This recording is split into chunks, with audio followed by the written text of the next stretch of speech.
Bonjour à tous et à toutes. On va pouvoir démarrer cette conférence ensemble. Donc une conférence qui est organisée par le laboratoire LPPC, qui vous est proposé par le labo. Aujourd'hui, on accueille Anna Lévy-Soussan, qui est psychologue à la Maison Perchée et qui va nous parler aujourd'hui de son parcours académique, son parcours professionnel, et qu'elle mettra en lien avec le vécu qu'elle a en parallèle d'un trouble psy. Et voilà, donc ce sera le thème de cette conférence pour aujourd'hui. Naturellement, vous êtes conscient que parler de son parcours comme ça, c'est pas toujours évident devant une assemblée. Là, aujourd'hui, on est nombreux en fait à cette conférence. Et d'ailleurs, merci beaucoup de venir aussi nombreux et de nous montrer votre intérêt pour cette conférence. Donc, on vous proposerait de faire une conférence interactive dans laquelle on vous invite vraiment à poser vos questions de façon spontanée. On a des micros qui sont présents, on vous apportera un micro pour pouvoir poser vos questions et faciliter ce processus de dévoilement de soi qui n'est pas facile dans les conditions d'aujourd'hui. Voilà. Alors, merci beaucoup et puis je t'invite à te lancer, Anna. Merci beaucoup de me recevoir. C'est vrai que ça me tient particulièrement à cœur et même ça me touche d'intervenir dans une université de psychologie parce que moi-même, du coup, j'ai fait des études de psychologie et c'est vrai que j'aurais beaucoup apprécié avoir quelqu'un qui apporte une parole différente parce que c'est vrai que voilà, on n'a pas l'habitude d'entendre une histoire qui concilie d'être psychologue et de vivre avec un trouble psy. Et je pense que c'est important en tant qu'étudiant de se dire ça existe, c'est possible, c'est pas inconciliable. Et je pense que moi, de ne pas avoir entendu ça, ça a pu justement me rendre folle, de se dire en fait, je dois choisir mon camp, je dois être soit psy, soit malade, mais je peux pas être les deux. Je pense que voilà, de se dire ça peut rendre fou. Donc voilà, j'espère que ça va pouvoir débloquer quelques trucs. Pour commencer, j'ai quelques questions à vous poser et je vais vous proposer de juste lever la main, juste pour qu'on puisse voir dans la salle comment on se situe par rapport aux questions qu'on va aborder. Donc la première question, c'est qui a déjà entendu que pour être psy, on ne pouvait pas vivre avec un trouble psy? Qui l'a déjà entendu? Ok, 50%. Qui pense que pour être psychologue, ou psy de manière générale, psy. Avoir un trouble, ça peut être contraignant. Avoir un trouble psy, ça peut être contraignant. Ok, là on est sur du 90%. Qui pense que quand on a un trouble psy et qu'on veut être psy, il faut le cacher?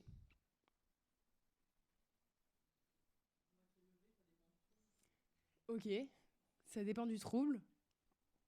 C'est tout? Ah ouais, là on est sur du 3-4% quoi. Ok. Bon gardons ces questions et puis on pourra revenir sur ces questions à la fin pour voir si ça a pu évoluer ou si au moins on a des éléments de réponse qui peuvent nous faire nuancer nos points de vue. Donc moi du coup j'ai fait mes études dans une école qui s'appelle Psychoprate. Et à l'entrée de ces études, en fait, c'est pas comme à la fac où ça se sélectionne petit à petit et qu'au Master 1, il y a une grosse grille de sélection. C'est qu'en fait, dès le début, on fait passer des tests. Donc, il y a un gros examen dès le début où on fait passer des tests psychométriques, des tests de projection, et où on est vraiment évalué pour savoir l'état un peu de notre santé mentale. Et franchement, il y a une grosse sélection. Genre, on sélectionne, disons, 120 personnes sur 1000 qui passent le test. Donc, en fait, dès le début, tu te dis, OK, si j'ai passé, ça veut dire que ma santé mentale, elle a été plutôt validée. Et du coup, j'ai pas trop le droit à l'erreur. Donc, voilà. Et comme dans les études de psycho, donc pendant les 5 ans, c'était... on se regardait beaucoup, je sais pas si c'est la même chose dans votre université, mais on se regardait beaucoup en mode « Ah, mais lui, s'il fait ça, il pourra jamais être psy, parce que là, c'est très, très bizarre ce qu'il fait. » Et on se regarde beaucoup, il y a vraiment ce truc de « Ah, mais si tu penses comme ça, mais est-ce que tu penses vraiment que tu peux être psy? Ah, mais si tu fais ça, mais je pense que vraiment, tu feras pas un bon psy. » Enfin voilà, on se juge beaucoup sur... est-ce que, en fonction de qui tu es, comment tu penses et comment tu te comportes, est-ce que tu peux être psy? Donc c'est vrai que c'est d'avoir fait mes études avec un peu ce climat, bon déjà c'est un peu stressant. À la suite de ça, donc dans mes études, de manière théorique, ça a été... on a étudié la question des troubles psychiques sur les 3 trucs dont je me rappelle. C'est déjà le DSM. Je ne sais pas si vous avez déjà entendu parler du DSM. Donc, c'est le dictionnaire... Ah là, j'ai besoin d'un souffleur. Dictionnaire... Voilà, exactement. Voilà, exactement. Il y a le premier de la classe au premier rang qui a donné la réponse. Vas-y, répète. Manuel statistique et diagnostic. Donc en fait, la première fois qu'on entend parler des troubles, c'est à travers la liste des symptômes. Donc la bipolarité, c'est des moments de crise maniaque où il y a une compulsion d'achat et des moments où on a des délires de toute puissance. Donc en fait, voilà, on apprend la liste des symptômes pour chacun des troubles. Donc voilà, j'apprends la liste vraiment et on nous le demande en examen. Ok, quels sont les symptômes pour la schizophrénie, quels sont les symptômes pour... Donc on apprend de manière extrêmement théorique qu'est-ce que c'est les troubles. Deuxième chose, on nous apprend, donc ça c'est le côté psychométrique. Le deuxième aspect, c'est en psychanalyse, on parle des grandes distinctions entre névrose et psychose. Est-ce qu'il y a la même chose ici ou pas ? Ok, donc en fait, je ne sais pas, est-ce qu'il y en a qui veulent me raconter qu'est-ce que c'est la différence entre névrose et psychose dans ce que vous apprenez ?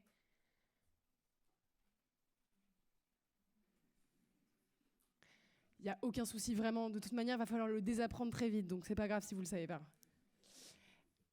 Donc en fait, on nous apprend... Enfin, je ne sais pas si quelqu'un voulait répondre. On nous apprend qu'il y a 2 grands types de structures. Donc soit tu grandis avec une structure névrotique, c'est-à-dire la structure névrotique, c'est d'être connecté à la réalité, de toujours avoir du recul, quand bien même tu as des névroses. Imaginons, tu as des troubles obsessionnels compulsifs et que tu as des troubles obsessionnels compulsifs, au moins tu sais que tu es malade, tu es ancré dans la réalité. Donc voilà, il y a vraiment la conscience de la maladie.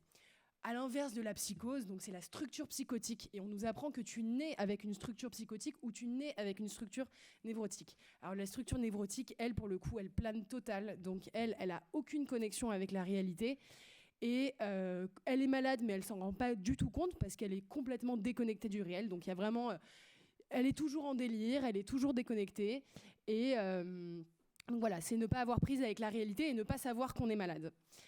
Donc, on nous apprend qu'il y a ce truc des structures, et du coup, je me dis, on se rassure en mode, quand on a peur de devenir fou, on dit, mais t'inquiète, pas du tout. De toute manière, t'es né avec une structure névrotique, donc tu pourras jamais devenir fou parce que t'as cette structure névrotique. Donc bon, ça, c'est plutôt sympa aussi. Troisième chose dont je me souviens, c'est que les seuls moments où j'ai rencontré des personnes qui vivaient avec des troubles psy, qui étaient malades, qui avaient un trouble psy, c'est quand j'ai fait des stages en secteur fermé.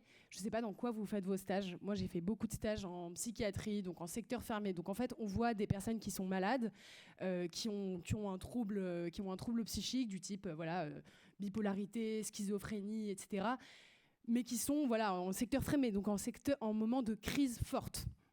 Donc en fait, pour résumer, de ce que j'ai appris dans mes études en psychologie, j'ai appris les différents symptômes. J'ai vu l'application de ces différents symptômes lors de mes stages en secteur fermé, donc quand les personnes étaient en crise, quand les personnes allaient très très mal.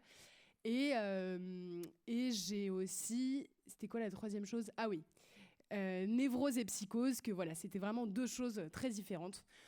Donc bon, finalement, c'est un petit peu les 3 grandes choses que j'ai retenues concernant les troubles psychiques à Psychoprate. Et la dernière chose que j'ai appris, c'est que vraiment, pour être psy, fallait vraiment se tenir à carreau parce que t'as pas trop le droit à l'horaire, quoi. Faut vraiment pas être fou. Et je pense que toutes ces choses-là, ça m'a petit à petit...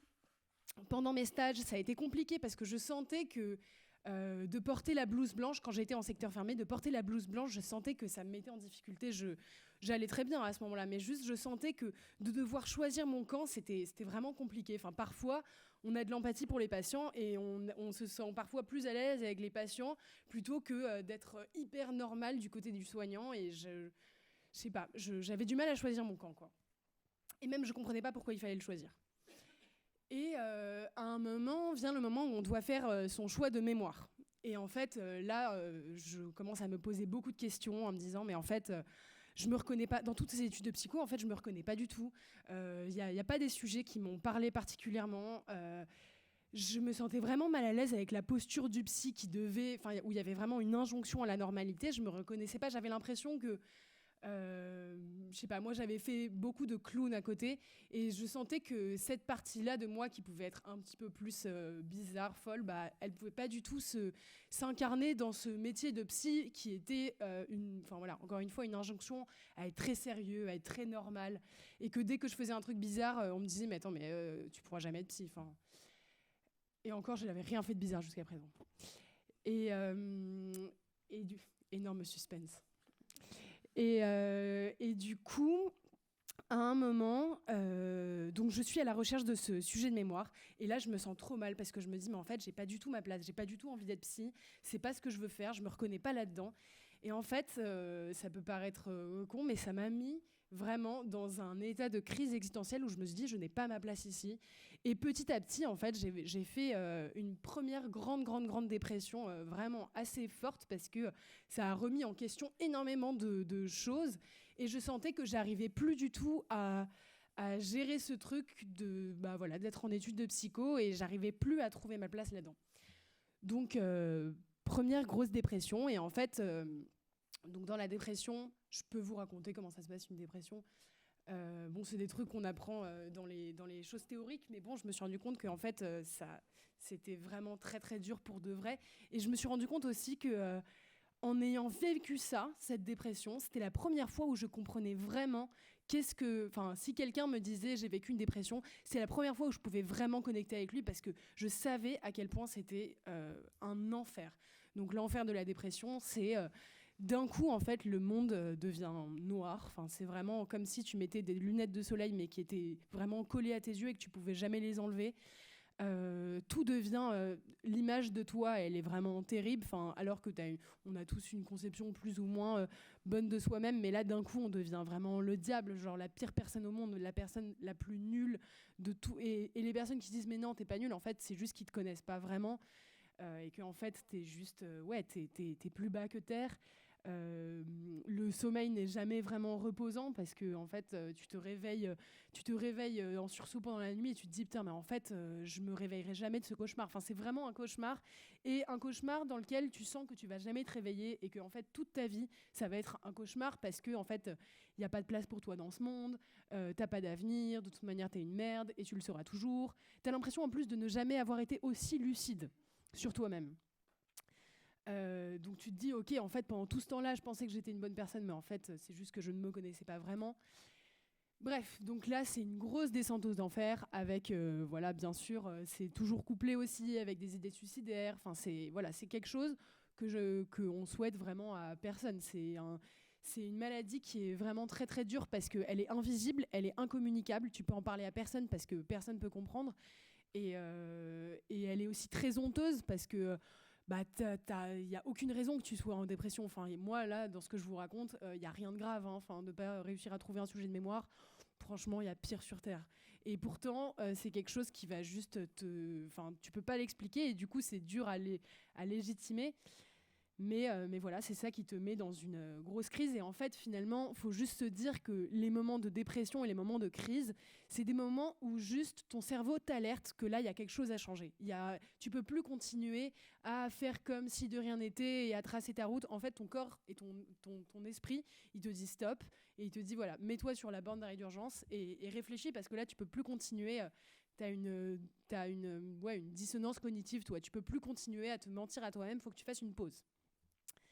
Donc grosse pause pendant la dépression, et à la suite de ça, petit à petit, tu commences à aller un peu mieux et tu commences à résoudre des questions que tu te posais de manière existentielle depuis très longtemps, et tu commences à reprendre de l'énergie avec des antidépresseurs bien sûr, et petit à petit ça commence à grimper et tu te dis ok. Et en fait quand tu as perdu goût à la vie depuis disons 6 mois, que tu as perdu des l'estime de toi depuis 6 mois, que tu t'es dit je suis la pire personne au monde, et que que tu as vécu avec des lunettes de soleil où tu ne vois pas la lumière pendant 6 mois, en fait dès que tu commences à reprendre goût à la vie, en fait il peut y avoir une escalade de genre waouh, en fait la vie c'est génial, en fait je suis pas une énorme merde, en fait je vaux quelque chose. Et en fait c'est là que petit à petit tu as une escalade et tu commences à reprendre goût à la vie, mais en fait, disons que tu n'as pas goûté la vie depuis 6 mois, en fait, tu as envie d'en manger énormément. Et en fait, c'est ça qui te fait petit à petit grimper. Et c'est là que j'ai fait mon premier épisode maniaque. Donc un épisode maniaque, c'est quand d'un coup, c'est l'extrême inverse de la dépression. Donc l'épisode maniaque, c'est d'un coup tu te dis mais en fait je suis pas une merde, je suis bien au-delà de ça, je suis toute puissante, j'ai jamais eu autant d'énergie. Et au sens propre du terme, tu peux ne pas dormir pendant 3 jours, 4 jours.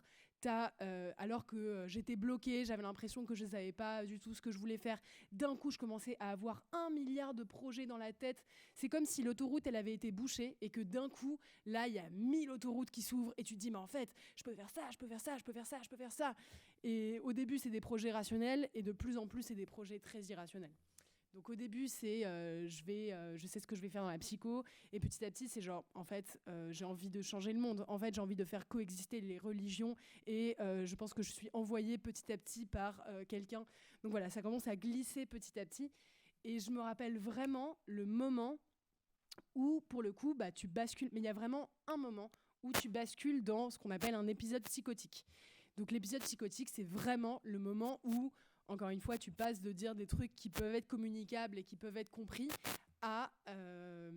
là, pour le coup, ce que tu dis, ça n'a vraiment plus aucun sens. Mais pour toi, ça en a un, mais tellement évident. Mais c'est juste que personne ne peut comprendre. Mais c'est juste que les personnes qui ne peuvent pas comprendre, c'est juste que... ils sont juste pas au niveau et c'est tant pis pour eux. Mais en fait, voilà, c'est comme si c'est comme un peu comme dans Matrix. Il y a vraiment très souvent les personnes qui vivent un épisode psychotique, ils comparent ça à... Ah, il y a un petit problème avec le micro, c'est pas grave, on s'en fout. C'est comme si tu avais pris la pilule de Matrix et que d'un coup tu passais de l'autre côté. Donc tu es en mode désolé, en fait vous êtes du côté de la naïveté, vous êtes un peu des pantins et en vrai je ne peux rien faire pour vous, mais dans l'épisode psychotique tu as vraiment l'impression de passer de l'autre côté et d'avoir une vision sur le monde que personne ne peut avoir sans ça. Donc voilà, et en fait à ce moment-là, je me rappelle très bien, je commence à... Ah oui, je voulais réunir des personnes parce qu'il fallait organiser ce que j'appelais la réfoulution. C'est la révolution des fous. Donc il fallait organiser la réfoulution et du coup j'ai convoqué des amis à moi que je sentais qu'eux, ils pouvaient m'aider dans cette réfoulution. Mais cette réfoulution, elle impliquait énormément de choses. C'était vraiment aussi... c'était un gros truc, quoi. Et je parlais avec Martin Luther King dans mes rêves et avec Gandhi. Enfin voilà, il y avait des grandes personnes qui m'aidaient quand même, qui étaient à mes côtés. Et en fait, mes amis ils m'ont dit ah ouais ok d'accord Anna, ok ça roule. Écoute, viens on marche un peu vers là. Et donc on marche tranquille. Et en fait petit à petit je me rends compte qu'on marche vers Sainte-Anne. Et là, tout bascule. Je me dis, oh waouh, je pensais que c'était mes alliés pour la révolution. En fait, pas du tout. C'est pas du tout mes alliés. Et que là, c'est un gros coup de poignard dans le dos. Donc, en fait, je l'ai au début, mais pris tellement mal parce que c'est quand même très, très dur de se faire planter par ses alliés de révolution. Et puis après, je me suis dit, si je m'oppose aux soins, ça va être un enfer parce que j'ai déjà vu en secteur fermé comment ça se passe quand tu t'opposes aux soins et tu vis juste un enfer parce que quoi qu'il arrive, les soins, tu vas les avoir. Donc je me suis dit, ok, Anna, qu'est-ce que je peux tirer de cette situation ? Et là, je me suis dit, en vrai, j'ai jamais testé le côté patient. Je l'ai toujours un peu envié parce que je me rendais compte quand même que c'était beaucoup plus cool que d'être du côté blouse blanche. Et du coup, je me suis dit, ok, là, on va tenter à fond l'expérience pyjama bleu.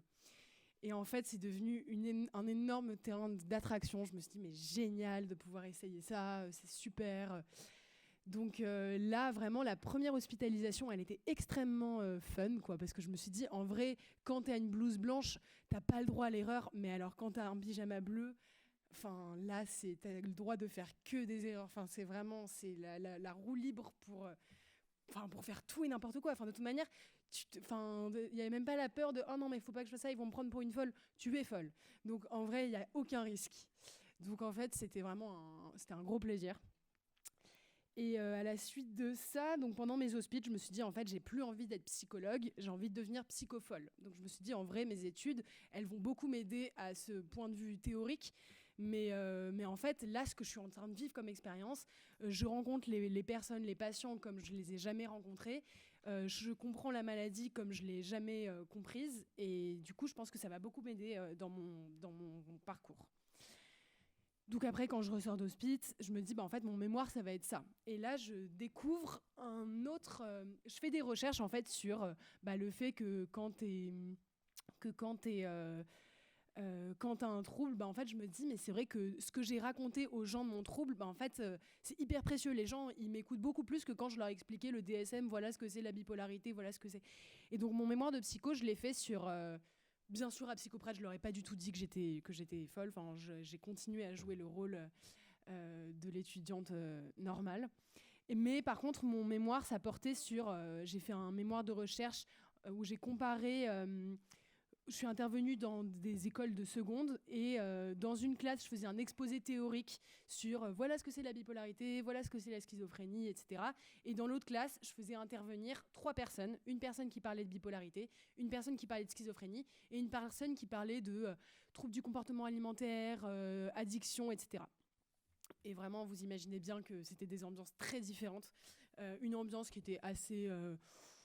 Enfin voilà, ils trouvaient ça sympa, mais sans plus. Et une ambiance qui était captivée parce qu'en vrai, c'est passionnant d'écouter des personnes qui racontent des histoires vraies, quoi, vécues. Et par exemple, des personnes qui vivent avec une schizophrénie, qui vous racontent ce que c'est d'entendre des voix, mais où c'est pas du tout les personnes que tu vois dans des hospices. C'est des personnes comme vous et moi qui te racontent, ouais, moi j'entends des voix très souvent. Et en fait, ça m'aide beaucoup parce que de devoir gérer plein de voix dans sa tête, au niveau...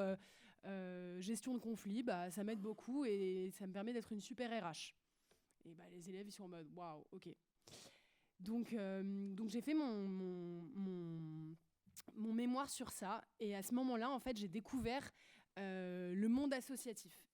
Le monde associatif en psychiatrie. Donc le monde associatif en santé mentale, en fait. Est-ce que dans vos études, vous avez déjà entendu le mot rétablissement ? Tout le monde. Mais parce que vous avez comme prof Geoffrey, c'est de la triche. Mais pas normalement. Non, maintenant, Geoffrey change la norme. Mais moi, par exemple, j'ai jamais entendu le mot rétablissement. Ça veut dire que pendant toutes mes études, j'ai entendu ce que c'est le DSM, névrose, psychose, etc. J'ai vu dans les stages que quand t'es schizophrène et quand t'es bipolaire et quand t'as un trouble, t'es vraiment juste très très mal barré. Mais j'ai jamais entendu le mot rétablissement. J'ai jamais entendu qu'on pouvait s'en sortir. Et en fait, le milieu associatif, il milite pour ça. Et en fait, dans le milieu associatif, je me suis rendu compte que d'avoir une parole de personne qui a un trouble, c'est hyper valorisé. On appelle ça les personnes concernées. Une personne concernée, c'est une personne qui vit avec un trouble et on est en mode, en fait, t'es experte de ton trouble. T'as une expertise que personne n'a. Et en fait, on parle, quand t'es psychologue, t'as un savoir théorique. Et en fait, quand t'as un trouble, t'as un savoir expérientiel. Est-ce que vous avez déjà entendu le mot savoir expérientiel ? Ok. Oui ? Tu veux raconter ce que c'est ? Non, pas spécialement.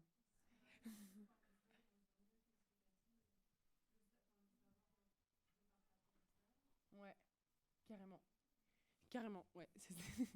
Ouais, c'est ça. Et en fait, il y a vraiment une différence entre le vécu brut. Le vécu brut, c'est celui que tu vis quand t'es malade, en fait, quand t'es dans le dur, en fait, t'as un vécu brut. Ça veut dire que tu parles au présent. C'est horrible. T'as aucun recul sur ce que tu vis et tu te dis juste, je m'en sortirai jamais. Enfin, c'est horrible ce que je suis en train de vivre. Et en fait, petit à petit, grâce au rétablissement, grâce au travail sur son trouble, je vous parlerai après de la pérédance. Et d'ailleurs, il y en a un dans cette salle qui travaille à la Maison Perchée avec moi.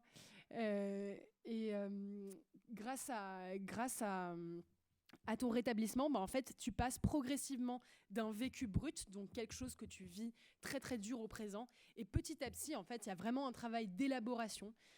Donc c'est vraiment élaboré, c'est plus tu racontes, plus tu te racontes, plus en fait ton vécu brut, il devient un savoir expérientiel. Ça veut dire que moi maintenant, mon vécu, c'est comme un objet que je peux vous partager et que ça va pas me... Bon, même si tout à l'heure, c'est vrai que je me disais, oh waouh, en fait c'est vrai que maintenant, à la Maison Perchée, je vous raconterai après ce que c'est la Maison Perchée, mais on raconte souvent notre vécu et c'est vrai que on le partage beaucoup parce que c'est hyper précieux de pouvoir le partager. Mais bon, c'est vrai que ça reste remuant de toujours revenir vers quelque chose qui, pour moi, date maintenant d'il y a plus de 3 ans. Mais voilà, ce qui n'empêche pas de se dire que maintenant, de raconter ce truc-là, ça me remue pas comme si c'était encore quelque chose d'hyper actuel. Genre, je le partage, mais maintenant, j'ai plus l'impression que c'est mes entrailles, quoi. C'est une expérience de vie que je peux partager. Et savoir expérientiel, c'est aussi quelque chose qui, enfin voilà, qui est généralisable, quoi. C'est plus toi ton vécu au présent, c'est quelque chose dans lequel tout le monde peut se reconnaître parce que c'est élaboré, c'est mis à distance, etc. Voilà. Alors, je reprends là où j'en suis. Voilà. Ouais. Non. Ouais, grave. C'est vrai qu'on a dit que c'était interactif, finalement, ça l'a été très peu. Euh, Bon, j'ai d'autres trucs à raconter, mais est-ce que jusque-là, dans la première partie... Ouais. Non, c'est toi. C'est toi, c'est toi. Ah oui, d'accord. 1, 2. Ouais, c'est bon, ça fonctionne.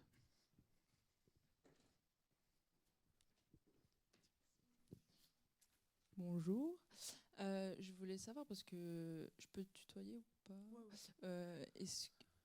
Dans ton expérience, justement, vu comment t'en parles, t'es passé par, du coup, j'imagine, une phase d'acceptation de la maladie, etc.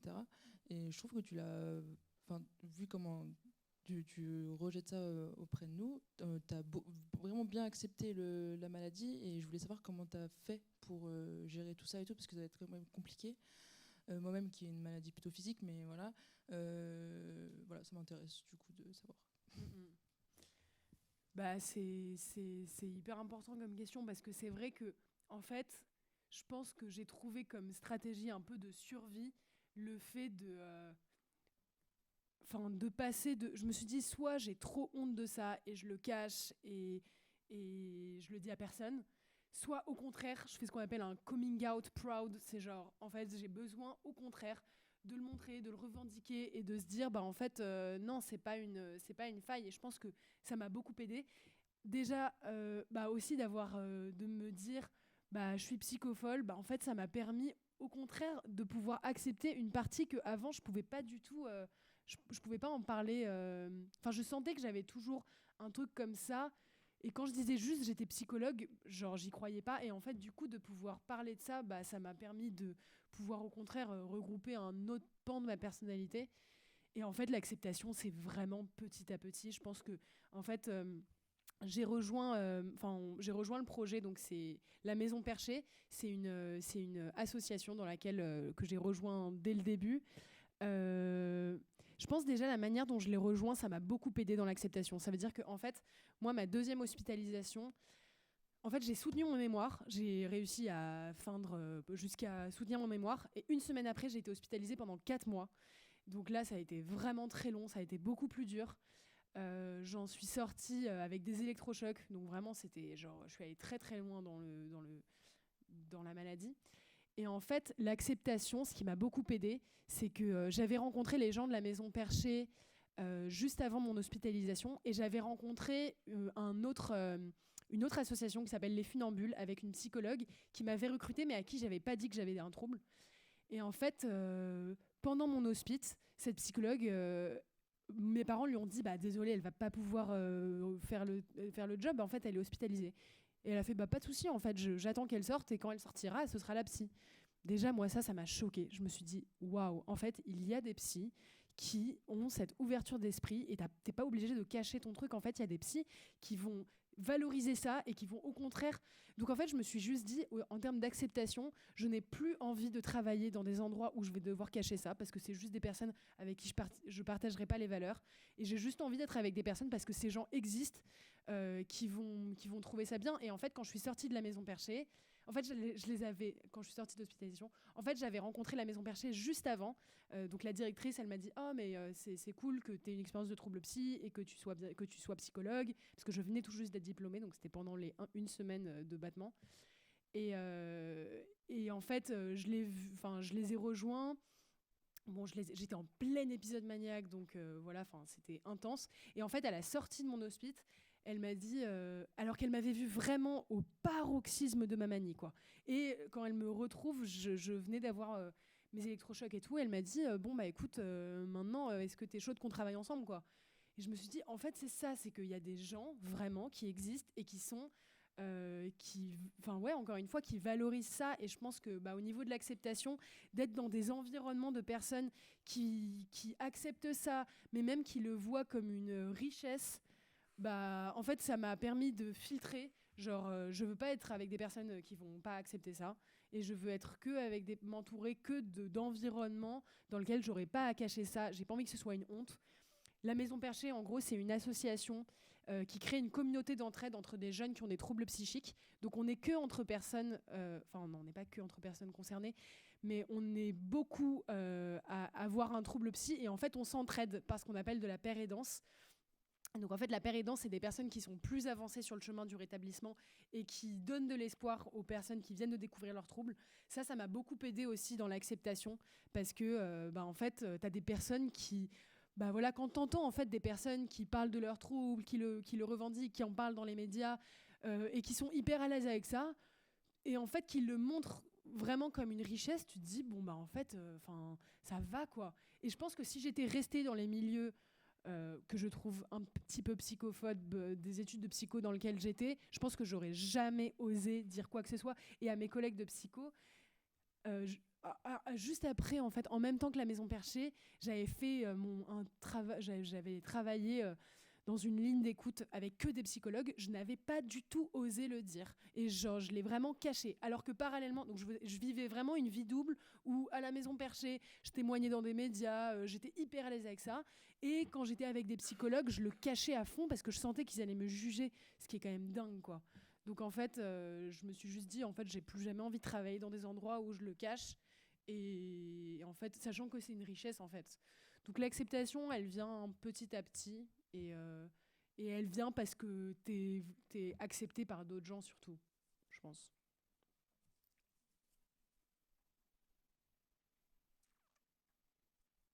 Est-ce que vous avez d'autres questions? Ouais. Tu poses ta question. J'avais une question sur le fait que plus haut, vous avez mentionné que la première hospitalisation, en tout cas, était plus cool que d'être du côté des professionnels de santé, en fait. Cool dans quel sens, au final? Dans le sens intéressant ou dans un sens, en fait, playa bonita, un peu? Déjà plus cool parce que tu peux plus faire n'importe quoi que quand tu as une blouse blanche, mais bon, ça c'est pour le côté c'est plus une cour de récré, mais intéressant dans le sens où en fait je me suis rendu compte que d'avoir moi-même un trouble et ça crée plus une position horizontale, et les patients peuvent plus te dire des choses qu'ils diraient jamais à une psy, parce que déjà quand tu es en hospice, tu as envie de partir le plus tôt possible. Donc en fait, tu vas cacher tes symptômes à tout le monde. Enfin, pour l'avoir vécu, pendant 4 mois, je pouvais pas sortir, mais j'essayais de faire genre tout allait bien. Donc en fait, dès que je voyais une psy, j'étais en mode ah bah non, ça va très bien. Non, ça rien de particulier. En fait, t'as pas envie de te confier. Et c'est vrai que les postures des psys, ils sont souvent, t'as cette position un petit peu, t'as ce rapport un peu horizontal qui fait que les liens sont moins... l'alliance, elle est plus difficile, en fait. Moi, par exemple, pendant mes 4 mois d'hospice, je me suis jamais confiée au psy. Jamais. Parce que je sentais qu'il était jugeant, je sentais qu'il me prenait de haut, et ça rend fou quand quelqu'un te prend de haut. Donc, en fait, ça a été mon expérience en tant que patiente. En fait, j'ai vraiment pu découvrir de l'intérieur, et il y a plein de choses en fait que j'ai compris pendant mon hospice que j'aurais pas du tout pu comprendre de l'autre côté. Par exemple, il y a des choses en hospice où tu te dis, par exemple, un truc con. Moi, quand j'étais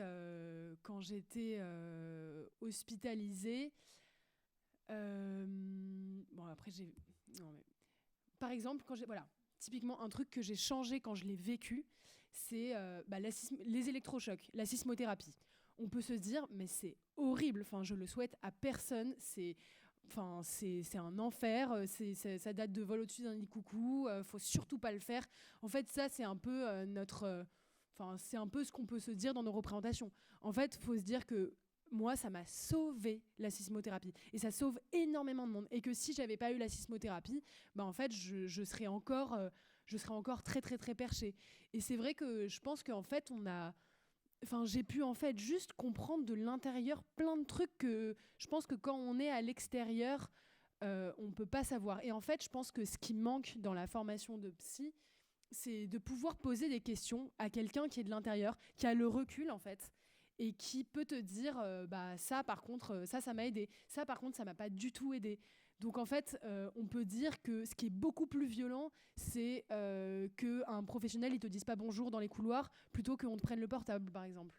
Mais ça je sais pas comment dire, je sais pas si c'est, par exemple là je pense à quelqu'un de la Maison Perchée qui est hospitalisé et qui est dans une clinique, et la clinique elle dit on a envie de les laisser libres, on leur laisse leur portable.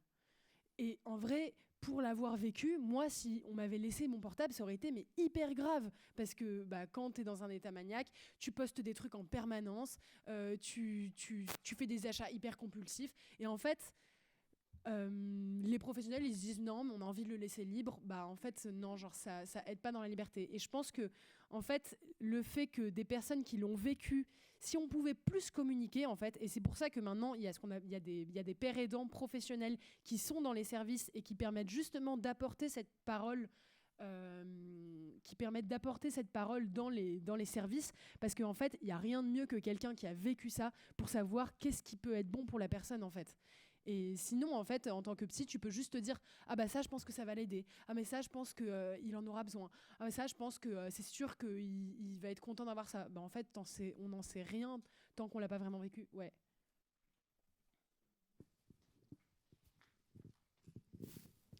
Merci du coup pour le partage de ton expérience.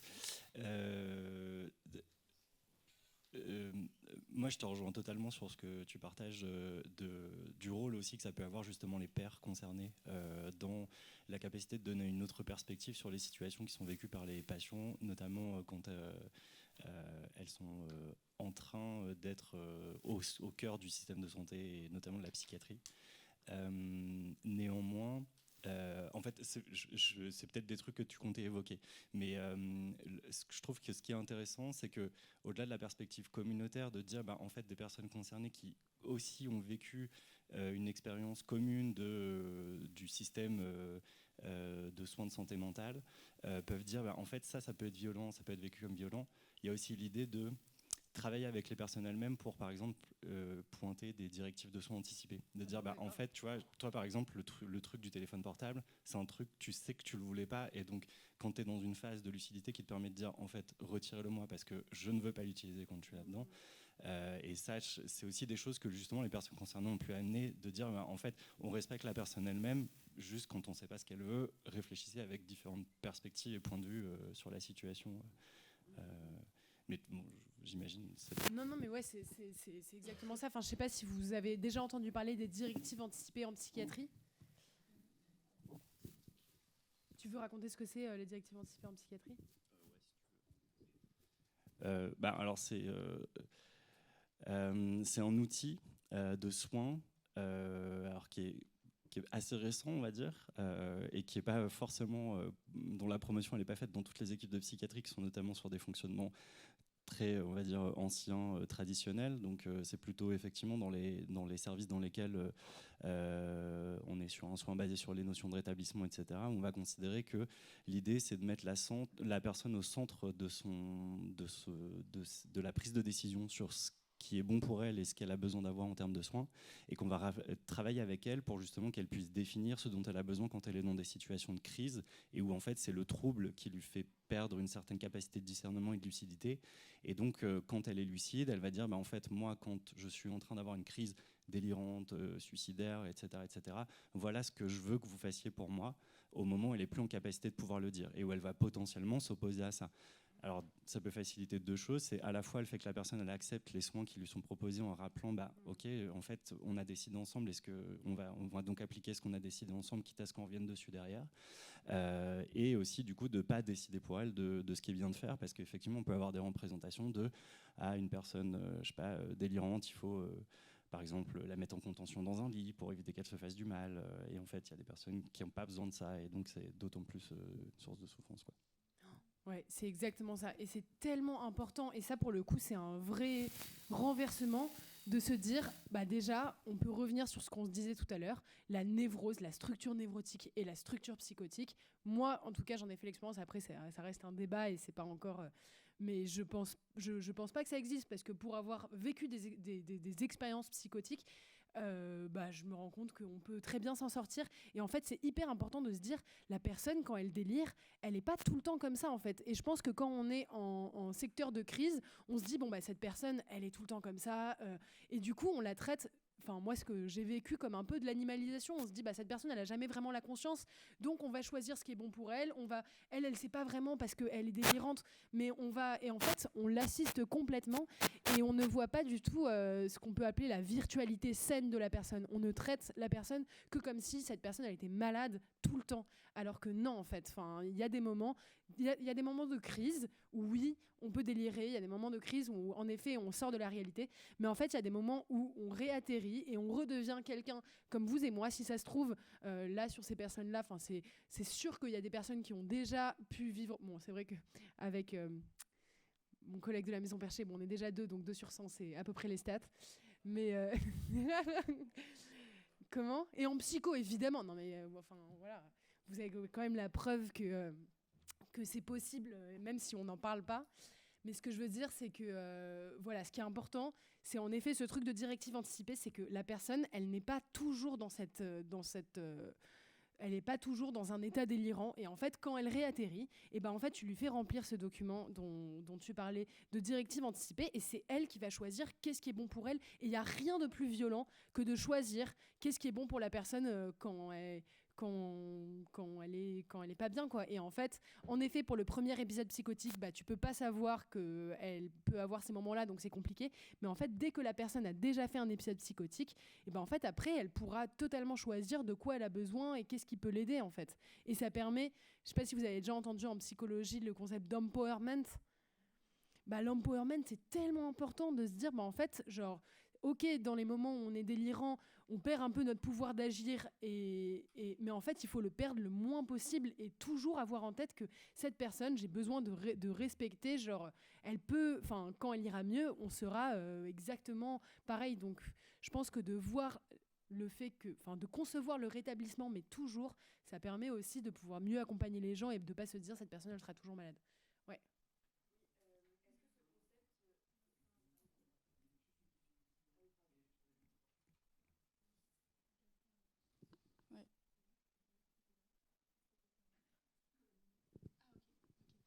Juste par rapport à... Je sors un peu de ce sujet-là, mais tout à l'heure tu parlais que du coup de ta première crise maniaque, première grosse dépression et tout, et je me demandais si le fait d'avoir été en études de psycho et que ça arrive à la fin de tes études, ça t'avait aussi aidé à accepter ton trouble et à te dire ok, bah en fait, est-ce que tu as réussi à conscientiser ce qui t'arrivait ou pas? Est-ce que ça t'a aidé de te dire ok, bah je sais qu'il y a d'autres gens à qui ça peut arriver, donc je suis pas toute seule et que en fait je suis pas juste en train de devenir zinzin toute seule dans mon coin et que bah, c'est des choses qui arrivent à plein de monde. Bah pardon, vas-y. Non, monsieur. Malheureusement, ce que je disais, c'est que je trouve que les études de psycho, moi, ça m'a beaucoup plus dramatisé le trouble psychique que ça me l'a calmé. Donc en fait, quand je me suis dit ok, j'ai un trouble psy, bah, je me suis juste dit ok, bon, bah, du coup je vais vivre avec ça toute ma vie, je vais pas avoir de vie, je vais plus avoir de vie, il faut que je fasse un peu le deuil de ma vie. Donc en fait, mes études de psycho, moi, elles m'ont beaucoup plus stigmatisé le trouble qu'elles m'ont aidé dans l'acceptation. Et alors ça, c'est un truc. Et en fait, le problème quand tu switches vraiment en moment maniaque, c'est que certes au début, je savais que j'avais fait une dépression, je sentais que j'étais dans une accélération et je me disais oula, peut-être que là je suis en train de vivre un épisode maniaque. Mais en fait, quand tu commences à délirer, là tu te dis oh mais c'est trop mignon, ils appellent ça un épisode maniaque, mais en fait pas du tout, c'est juste qu'ils ont rien compris et ils essayent de rendre malade quelque chose qui est juste un génie. Donc voilà, donc là pour le coup c'est plus compliqué. Ouais. Ah oui. C'est bon, ok.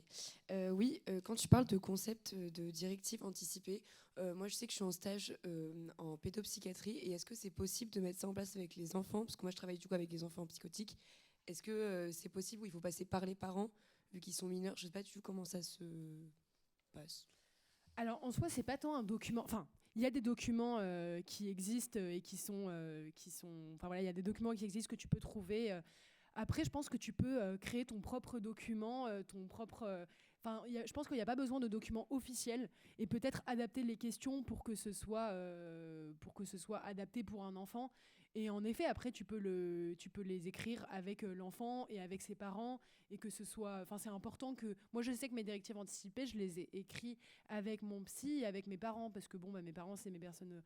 C'est mes parents et mes frères, c'est mes personnes ressources. Donc, en vrai, c'est bien aussi que ce soit, et encore plus pour des enfants. Après, bon, sauf si les parents sont pas des personnes de confiance, mais. Ouais.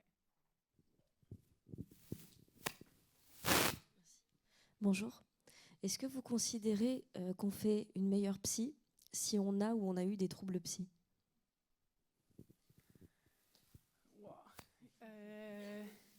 Non, mais c'est une trop bonne question. Moi, je pense que par rapport à la question que je vous posais tout à l'heure, d'avoir un trouble psy, ça dépend où t'en es en fait.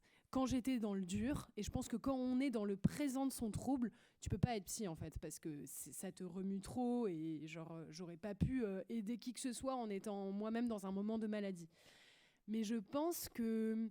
Mais après, on a tous... En fait, si on est ici, en vrai, c'est qu'on a forcément...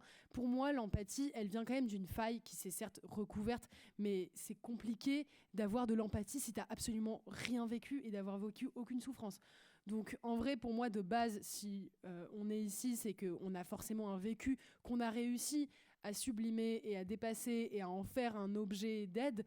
Mais est-ce que c'est important d'avoir un trouble psy? Je pense qu'en fait... l'empathie pour moi elle vient de cette faille, et que après toute la question c'est est-ce que tu la mets en avant et tu dis voilà, sache que moi aussi j'ai déjà vécu quelque chose de compliqué et ça m'a aidé, ou est-ce que ça fait partie de ton bagage que t'as pas besoin de partager à la personne pour aider. Moi c'est vrai que je sais pas comment j'aurais aidé quelqu'un qui a vécu une dépression si je l'avais jamais vécu. Je comprends pas comment on peut... Enfin, c'est pas avec juste des témoignages. Je sais pas. Après, c'est vrai, moi, ça m'a beaucoup aidé. Je pense que ça permet de comprendre de l'intérieur, en fait, la souffrance. Et je pense qu'on peut entendre en tant que psy, enfin, je pense qu'on peut entendre en tant que psy une souffrance si t'arrives pas du tout. Mais de toute manière, en vrai, on est toujours attiré par quelque chose qui fait écho en nous. Après, imaginons, ça fait écho à un de tes proches. Enfin, mais c'est vrai que je pense qu'on n'est jamais attiré par une spécialité si t'as absolument rien à voir avec ça. Enfin, je sais pas. Ça, c'est un débat. Mais je pense que...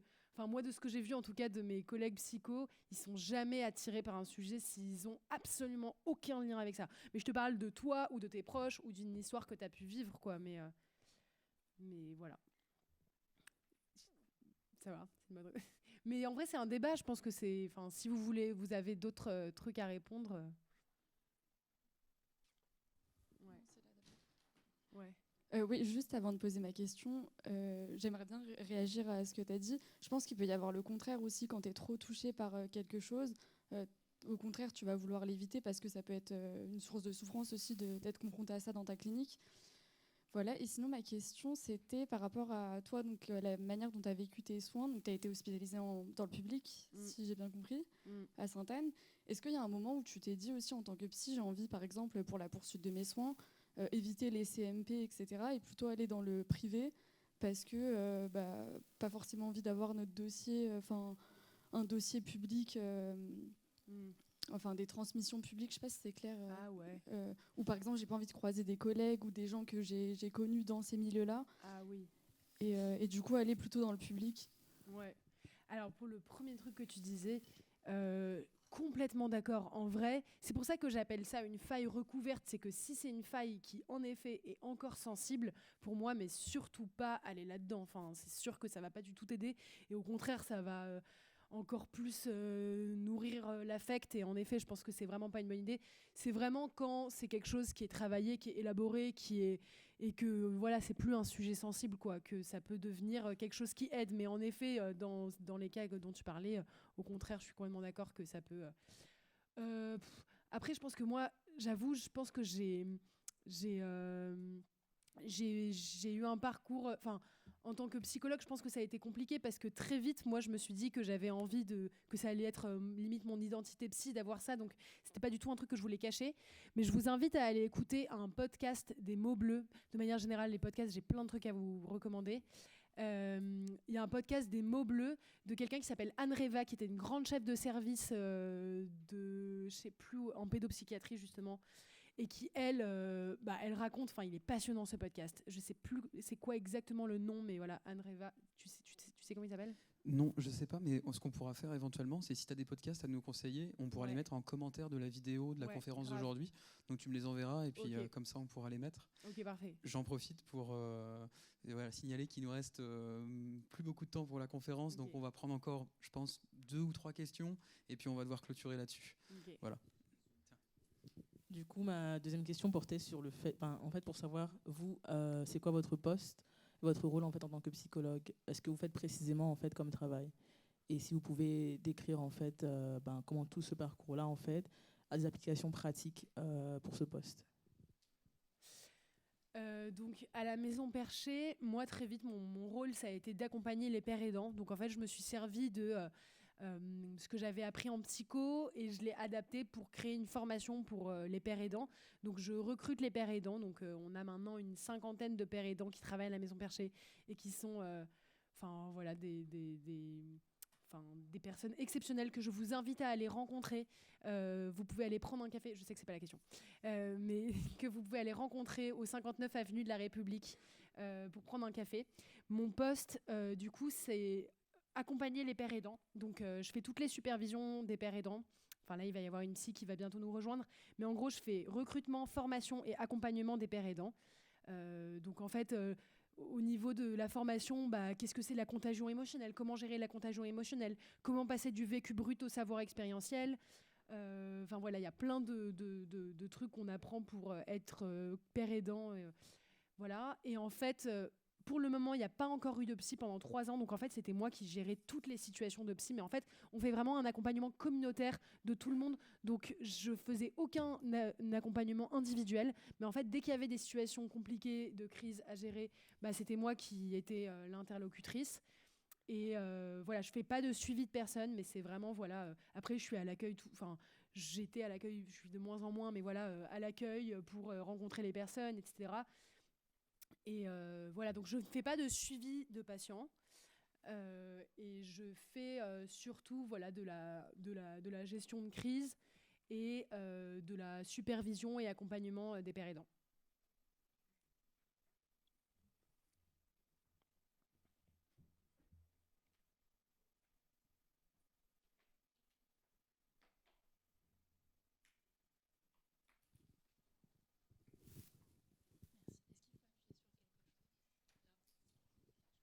Ok. Merci beaucoup pour votre intervention. J'ai remarqué que du coup, il y a plusieurs choses dans le métier de psychologue que vous remettez un peu en question, et notamment cette relation de verticalité et d'horizontalité qu'on n'a pas du tout en psychologie, mais on nous dit justement d'avoir une asymétrie de la relation. Est-ce que vous remettez ça en question et comment vous conseillez de prendre en charge les patients pour qu'ils aient plus confiance finalement et qu'ils sentent moins ce rapport, pas dominant-dominé, mais en tout cas ce rapport asymétrique qui les bloque parfois dans l'expression de leur souffrance. Bah ouais, non, mais c'est vrai que c'est une vraie question. Enfin, moi, c'est toujours quelque chose qui a été compliqué pour moi, genre ce truc vertical. Je pense que c'est hyper important, et même avec les pères aidants, en fait, même avec les pères aidants qui, pour le coup, eux, autant quand tu es psychologue, ton vécu, tu le mets dans une armoire, tu fermes à clé et t'en parles jamais. Dites-vous que quand tu es père aidant, le levier thérapeutique, c'est le vécu. Donc en fait, pour le coup, la distance, elle est extrêmement dure à trouver parce que justement, t'es vraiment dans un truc d'écho, on se comprend, etc. Et en fait, même là, on essaye d'insister encore plus sur la distance, le cadre. En fait, c'est fou parce que j'ai jamais ressenti autant le besoin d'un cadre. Dans mes formations, on en parle tout le temps de genre, voilà, en fait, ce qui te protège, c'est le cadre, mais en fait, tout le reste, il faut pas avoir peur de partager des trucs, ça va pas, ils vont pas, enfin voilà, faut être aussi au clair. Je pense qu'en fait, ça se sent un psy qui est hyper défendu et qui a peur de partager des trucs et que en fait, du coup, il cache tout et qu'il a, en fait, par exemple, quand on pose une question à un psy, genre en mode, et vous, je sais pas, est-ce que vous avez, je sais pas, et vous, est-ce que vous avez déjà vécu ça ? Nous, on nous a toujours appris à être hyper défensif en disant « Et toi alors, qu'est-ce que tu as déjà vécu ?» Enfin, en vrai, c'est quand même dingue. Enfin, c'est trop bizarre d'être aussi défensif. Et la personne, elle le sent. Elle sent qu'en fait, elle n'a pas affaire à un vrai humain avec qui elle va pouvoir converser. Elle va se dire « Ok, bon, bah, c'est juste un psy qui est hyper défensif. » Alors qu'en vrai, qu'est-ce que ça peut te faire de dire « Bah ouais, j'ai déjà pu vivre quelque chose de compliqué. » Point. Enfin, et moi, franchement, les psys que je vais voir, c'est pas des psys qui me racontent leur life objectivement. Mais même quand t'es père aidant, l'objectif d'un quelqu'un qui a une relation de père aidant, c'est pas qu'il raconte sa vie en fait. Enfin, l'objectif, c'est de toujours pouvoir de mettre le projecteur sur l'autre. Par contre, si à un moment il y a une partie de mon vécu qui peut t'aider, mais genre je te le donne comme ça, mais je suis pas là pour raconter ma vie. Mais en fait, faut pas avoir peur de se dire bah je vais partager un petit peu de moi, genre je pense qu'il faut dédramatiser ce truc de partager un petit peu de toi parce que il va pas non plus s'engouffrer dans ton intimité et te harceler tous les soirs. Enfin, il va juste pouvoir connecter avec toi, avec ton humanité, se dire ok, cette personne elle a déjà souffert, ce qui est normal en fait, ce qui arrive absolument à tout le monde, alors que enfin voilà, je pense que en tant que psy, on essaye un peu de se créer une image de toute puissance qui n'a jamais vécu, qui a une surface blanche de projection. Bah, je sais pas si ça aide et je pense qu'au contraire, ça permet juste de pas trop pouvoir connecter avec l'humanité de la personne.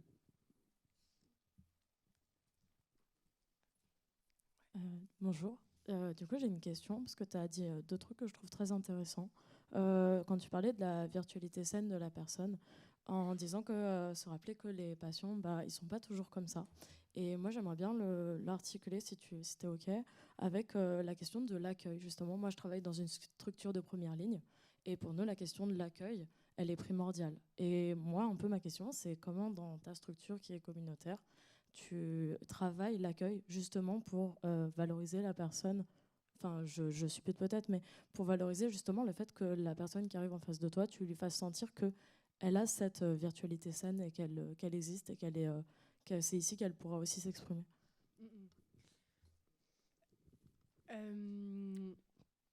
Alors c'est vrai qu'à la Maison Perchée, il y a quelque chose qui est assez rassurant, c'est que les personnes qui font l'accueil, ils ont eux-mêmes un trouble psy.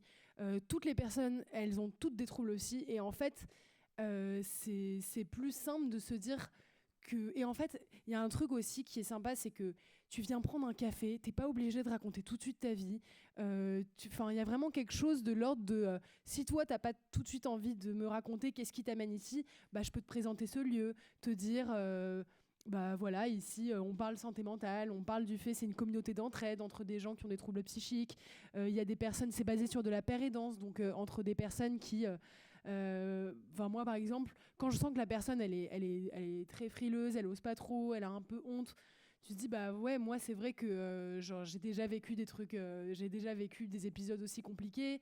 Je comprends complètement que en venant ici c'est hyper intimidant. Je pense que voilà, surtout si c'est le premier pas, bah ça doit être hyper intimidant d'aller dans un endroit. Nous généralement c'est très concentrique l'arrivée à la Maison Perchée. Au début ils écoutent tous les podcasts qu'on fait, ils regardent les documentaires. Il y a plein de trucs que tu peux regarder de chez toi sans rentrer. Donc en fait on sait que le premier pas, il succède à énormément d'autres pas qui ont déjà été faits. Donc, ils commencent à nous connaître. Et du coup, je pense qu'il y a quelque chose de chaleureux. Et encore, par exemple, là, il va y avoir une psy. C'est la première fois qu'il y a une psy à la Maison Perchée qui se présente que comme une psy. Genre, c'est vraiment une psy. Moi, je pouvais encore dire je suis une psy, mais t'inquiète, j'ai des troubles psy aussi, pour rassurer un peu. Mais là, ça va être une vraie psy. Mais je pense que ça va aussi beaucoup. C'est beaucoup le langage infraverbal, en fait. C'est genre bah, t'inquiète, assis-toi, est-ce que tu veux prendre un café et tout de suite se réunir avec d'autres personnes et parler et dédramatiser. Et en fait, on n'est même pas obligé de parler de ça tout de suite, quoi. Merci beaucoup Anna. On va devoir donc compléter cette conférence avec cette question. Merci beaucoup pour cette présentation extrêmement riche que tu nous as fait aujourd'hui. On a abordé plein de thèmes vraiment fascinants. Tu nous as parlé de rétablissement, tu nous as parlé de la relation thérapeutique, la symétrie qu'on peut avoir, toute la question du dévoilement de soi et la place que ça peut avoir quand on vit un trouble de santé mentale et comment on peut s'en servir en fait pour enrichir notre pratique en tant que psychologue. Donc vraiment merci énormément Anna pour cette conférence. Je tiens à remercier aussi également chaleureusement les étudiants qui ont permis à cette conférence d'avoir lieu. Donc Diana Nakona qui a participé donc à l'organisation et qui a permis de rendre cet événement possible. Également Lukina Raffaeli qui a participé à ça, Sacha Athias et puis Clémence Jacquet. Donc tous ceux et celles qui travaillent là dans l'ombre pour permettre à toutes nos conférences d'avoir lieu. Voilà. Alors merci beaucoup Anna.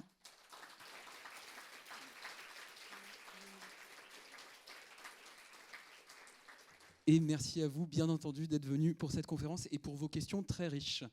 Merci beaucoup, beaucoup. Franchement, ça fait trop plaisir d'entendre des questions de psy, de positionnement. C'est trop passionnant. Et vraiment, merci d'avoir été réceptif. Merci Geoffrey et merci Hugo. Et j'espère que... Ah oui, venez prendre un café à la Maison Perchée. Et aussi, vraiment, moi, j'aimerais beaucoup qu'on puisse plus s'inspirer les uns des autres, en fait. Je pense qu'il y a beaucoup à faire dans l'évolution de la posture de psy pour que ce soit plus... voilà, qu'on arrête de créer des camps blouse blanche, pyjama bleu et que ce soit plus communicant et qu'on puisse juste sentir qu'il y a en fait, on forme une équipe, il n'y a pas l'un contre l'autre et je pense qu'il peut y avoir souvent de la méfiance envers les psys ou envers les patients, même on peut avoir peur des patients. Donc voilà, juste si on peut plus communiquer, si on peut plus créer ensemble, ça pourrait énormément aider dans l'accompagnement parce qu'on est ensemble, quoi. Voilà.